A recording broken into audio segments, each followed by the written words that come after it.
Hello, friends. Welcome. My name is Mali Panpadith. I am the CEO of the SOAR Community Network and co-founder of the SOAR Community Nebula.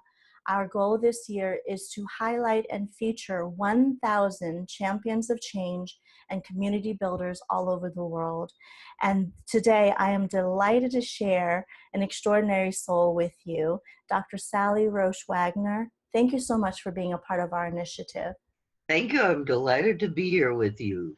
Well, we really appreciate the work that you do, and I would love for you to talk about exactly what that is, who you are in the world, and what inspires you to focus on women, women's rights, bringing upon history of women so we can learn and move forward from that. So please share a little bit more about the work that you do in the world. Well, I think, first of all, I'm a social justice activist. I'm part of a movement that is dedicated to changing the world. So everything I do is filtered through that. I was a founder of one of the first women's studies programs in the country. I taught my first class. Next year it will be 50 years, and I'm still teaching at Syracuse University.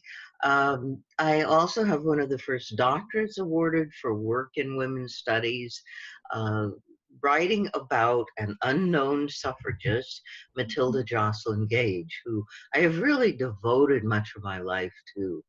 I think the vehicle through which I do my work has become history, because history is not what happened, it's who tells the story. And the way this story is typically told, the marginalized are left out. So my whole, I think, role in life, my calling, has been to bring forth the stories of the marginalized. Beautiful. Wow. You've been doing this a long time. That came out so effortless. It's the long haul. I think, I remember when I was in college that it was, well, this is a phase she's going through. Well, this is a pretty long phase in my life. 50 plus years, I'd say so.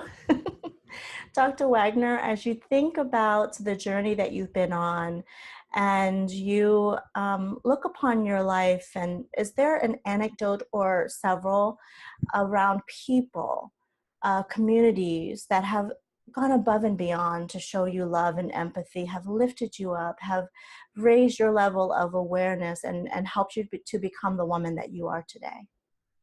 That question is difficult because I have so many instances of that. It's sort of like, what's the water you swim in? Asking a fish. Every single thing that I have done has been held in the arms of the community.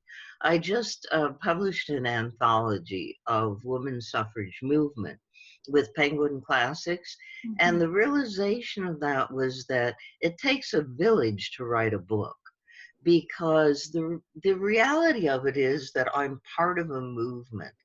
And I happen to have the task of being an occasional scribe who tells us the story of the history that we share.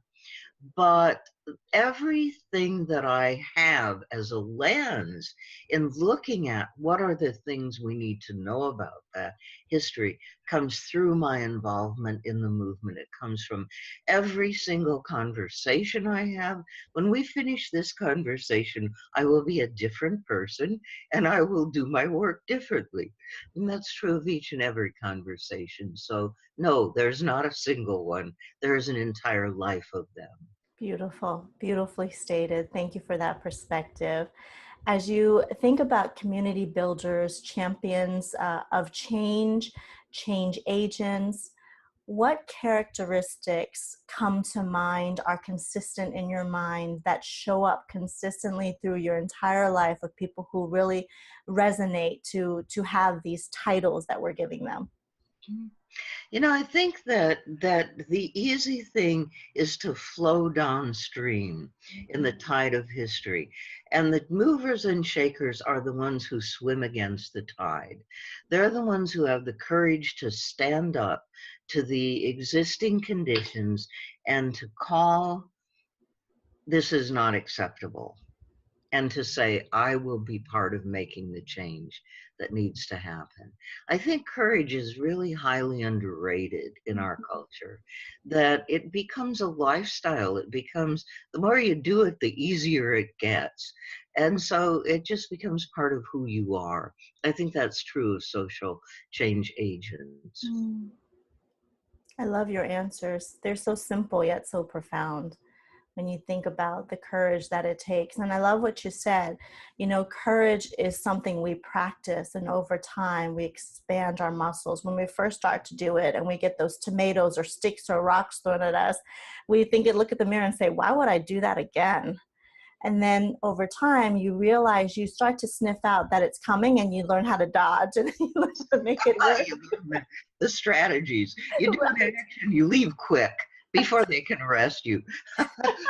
I love that. Oh my Strategy. goodness. Get arrested, wear a long sleeve sweater, because then you can pull the handcuffs out. Oh my gosh, we should have just a whole lesson on the strategy of how to live with courage and through courage. I love this so much. It's making me think about how we tie this into every area of our life. You know, when we talk about courage, when we talk about strategy on how to overcome, how to be with it, how to flow with and against the tide when it feels right and makes sense. As I now move into the next question of you yourself, as you think about all of the work that you're doing, and the legacy that you are actively working to leave behind, how are you utilizing your gifts, your knowledge, your talents, to pay it forward, to really create this ripple effect that is sustainable, that can withstand beyond time?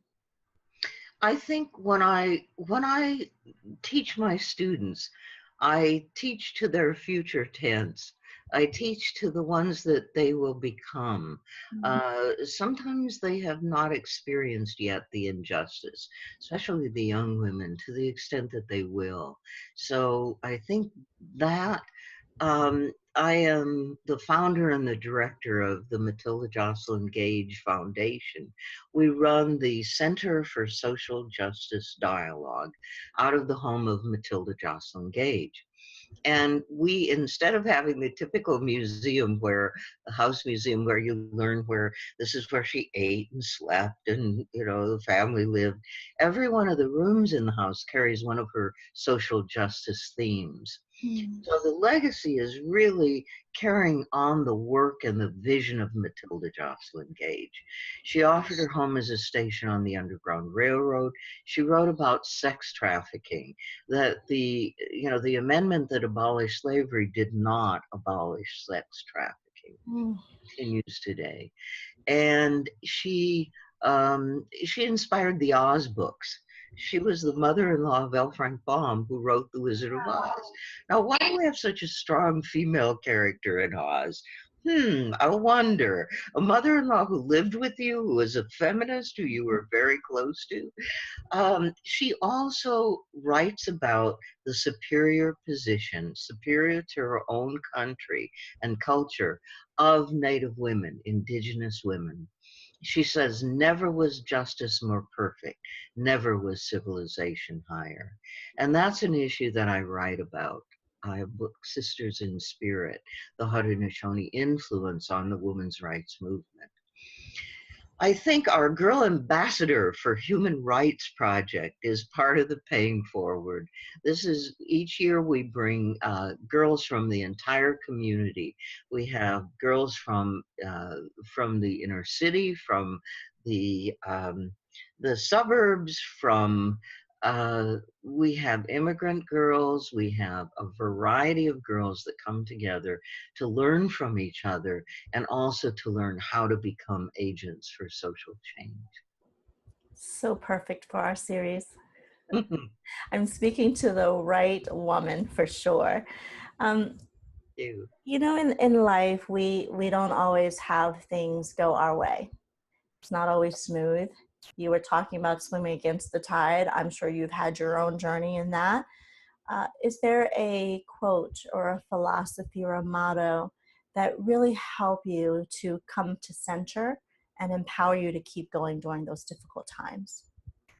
You know, I surround myself with quotes from the 19th century dead people that I hang out with, and they inspire me constantly.